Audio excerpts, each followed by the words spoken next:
WWE on Twitter.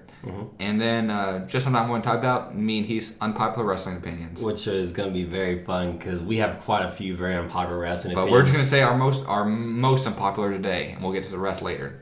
So Heath, I know you got a couple questions for us. I have two this week because, not really much happened this week to cause really a question. Exactly, yeah. It was asking, do you think the W pay-per-view scene is becoming super saturated? And it's a two-part question. And if so, should they go back to having names?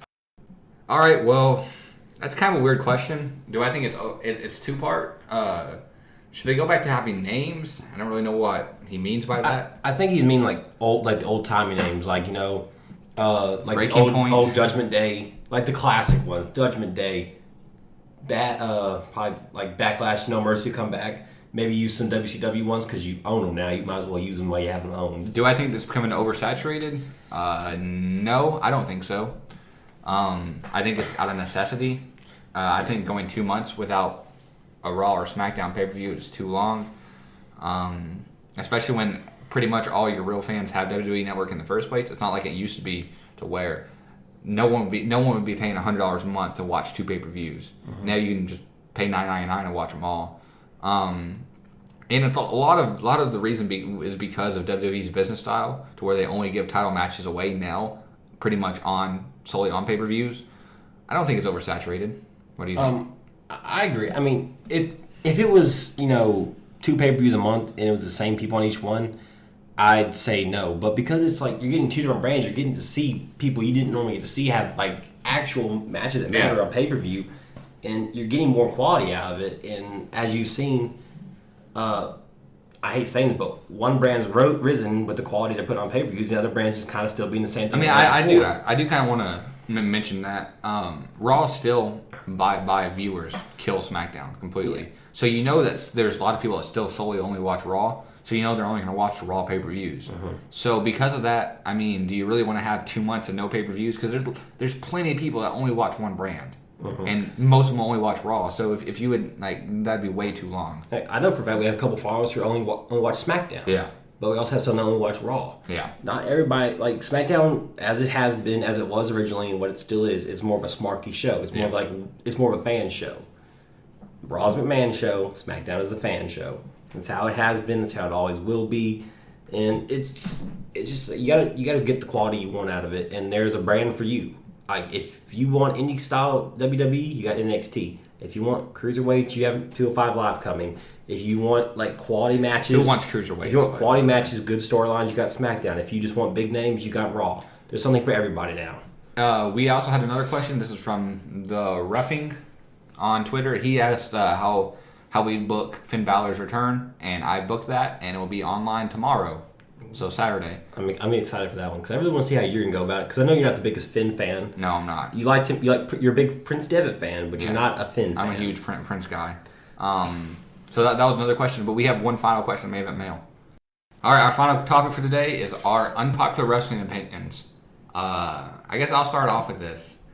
And as some of you might have noticed, I hate Dean Ambrose with a burning passion. You want me to tell you why? Let me tell you why. Oh, no, character blows. Well, probably the worst character I've ever seen. I'm not going to lie. Oh, I'm so crazy, and guess what, guys? I'm crazy, and everything I do is because I'm crazy. Shut up. Seriously.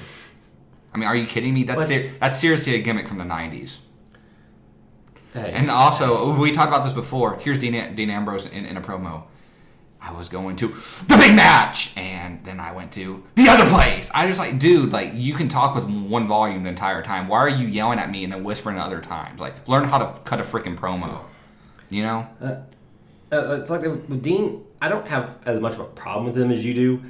I just don't get the whole, I'm a lunatic, I'm crazy, you don't know what I'm doing. The shaking his body side to side, little snake thing does. My God. But then he goes off and he'll be a normal person, normal sane strategizing person. Next thing you know, middle of the match, do that barbed wire, boom, boom, boom. Elite to WrestleMania, Roadblock, he had a great match with Triple H and everything. It was he's doing a pretty solid storyline, being pretty good character work. Now it's Extreme Rules match with Brock at Mania. Hitting himself in the head, getting all these people. It's what are you doing? In the ring, I hate it. I think Dirty Deeds is a dumb finisher. The Lunatic Lariat's probably is the dumbest move in the WWE.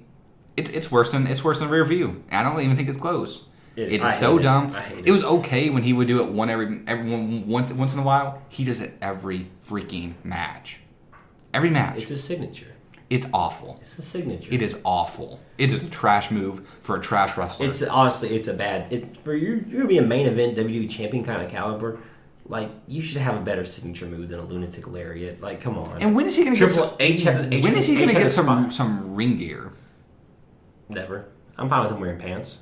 He wears blue jeans. I'm fine with him wearing blue jeans. I'm not. I don't want to see Dean Ambrose in tights. He's awful all around. I hate it. He's not that bad. I mean, I just think he needs his moveset. He can do moves. I've seen some of his indie work. I've seen some of his work like in the Shield.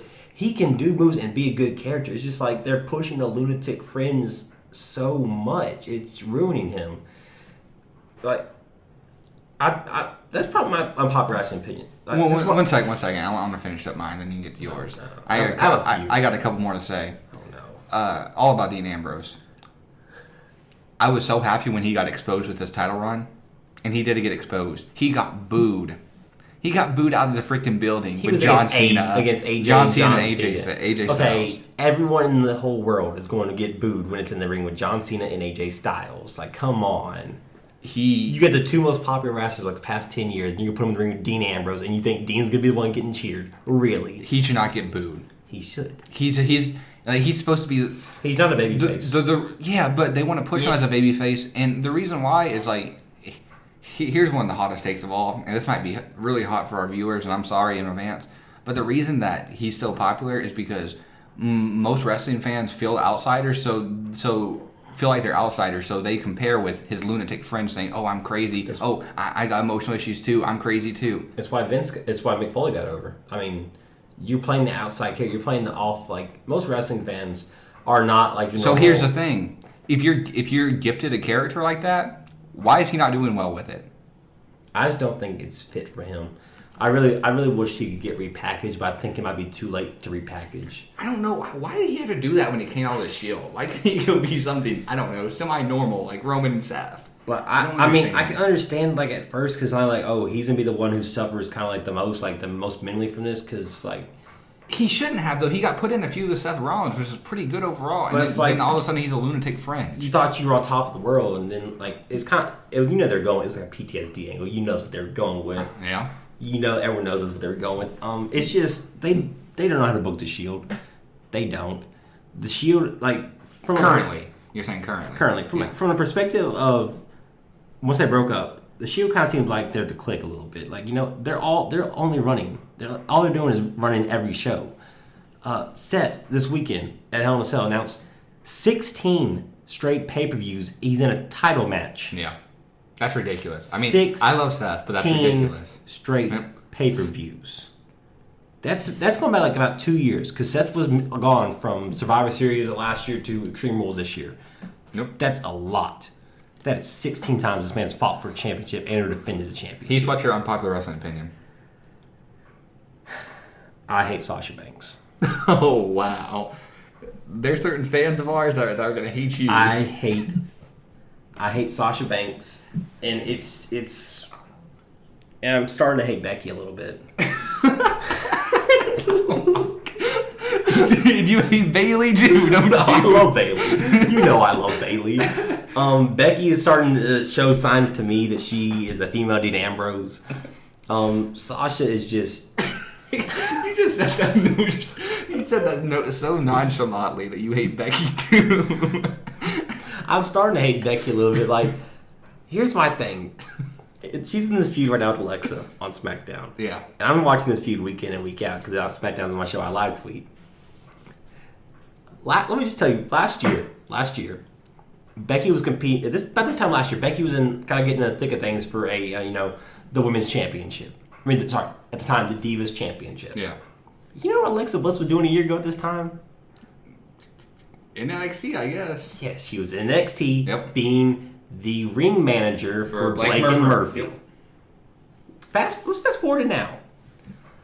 I literally watched last week as she had a head-to-head promo of Becky and Alexa completely scalped Becky on the mic. She made, Alexa's supposed to be the green one here on the mic, and the green one in the ring. She's making Becky look awful. Becky's supposed to be your top star for SmackDown. No, you cannot be sitting here having a green person who's only had 4 months on the main roster come in and destroy you on the mic. You can't have that. But Alexa's strength's always been her character work. She's even great in ring too. Definitely. She has not put on a bad match since being called up. I like Becky. She's fine. There are people that agree with you though. I was browsing Twitter the other day, and there are definitely people that agree with you. They're like, oh, why do I want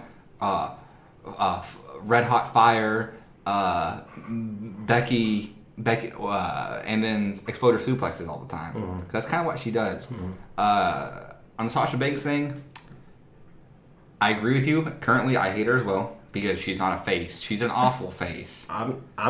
See, here's the thing. You're hating her just as a face. I'm hating her in general. See, I don't hate her in general. Face, but heel. I was kind of watching back some stuff. Like, she is she's too dangerous in the ring.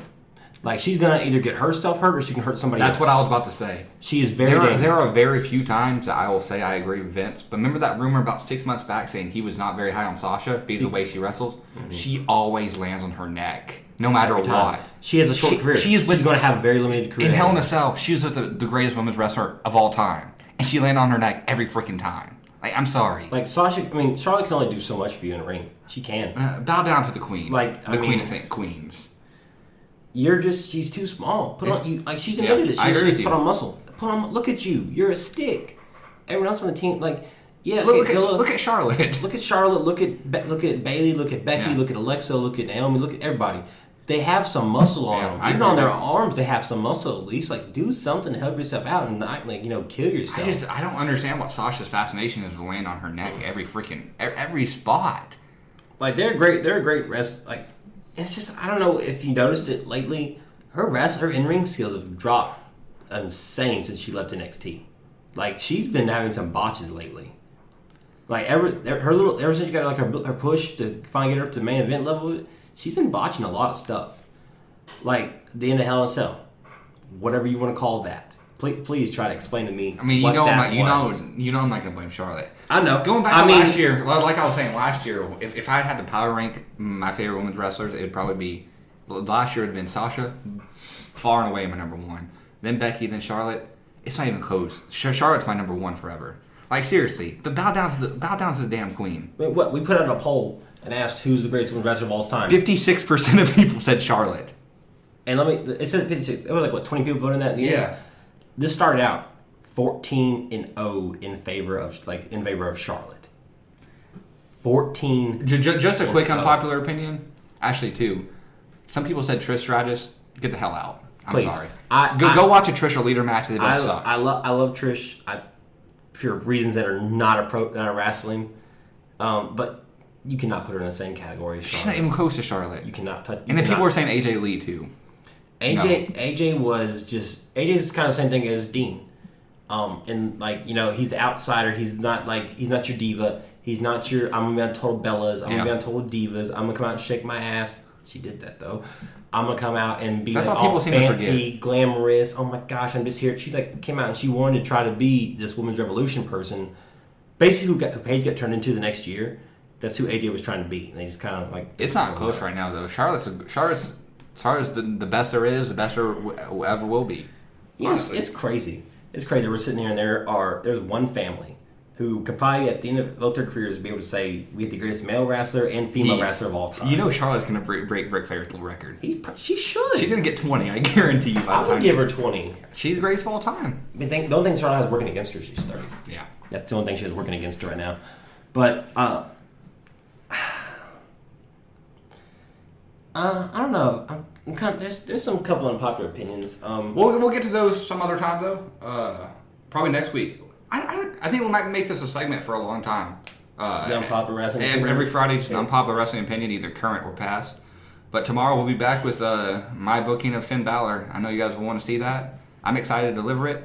I don't know how excited Heath is to listen to it. Not very excited because I know Hunter doesn't like Finn. But we'll see you guys tomorrow. Follow us on Twitter at HHWAS. Like, share, and subscribe. See you.